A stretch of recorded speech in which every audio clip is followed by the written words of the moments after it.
մեր հայաստանյաց առաքելական Սուրբ եկեղեցին ինքը ի սկզբանե Սուրբ է, իրեն մարդիկ չեն կարող իրեն մաքրել։ Ոչ մի մարդ չի կարող իրան ոչ Սուրբ պահել, ոչ իրան մաքրել։ Հայաստանյաց առաքելական Սուրբ եկեղեցին Սուրբ է պահում Աստվածը, Սուրբ Հոգին է իրան Սուրբ պահում, մաքուր պահում է Աստվածը, բոլոր կաթողիկոսները, բոլոր եպիսկոպոսները,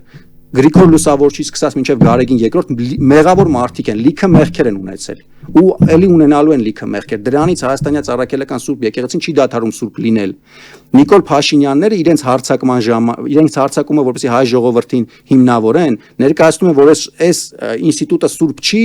դրա համար մենք գնում ենք, որ իրան մաքրենք, այսինքն այն ինչ որ հիմա անում է Ստեփան Ասատրյանը եւ Նիկոլ Փաշինյանը ծայրահեղորեն հակաքրիստոնեական եւ ուղղված են հայաստանյաց առաքելական Սուրբ եկեղեցու ամբողջ էության դեմ, ոչ թե իրենք կոնկրետ ուզում են ինչ որ մարդ հանեն, որ ինչ որ մեղքեր ունի, բոլոր մարդիկ էլ մեղքեր ունեն։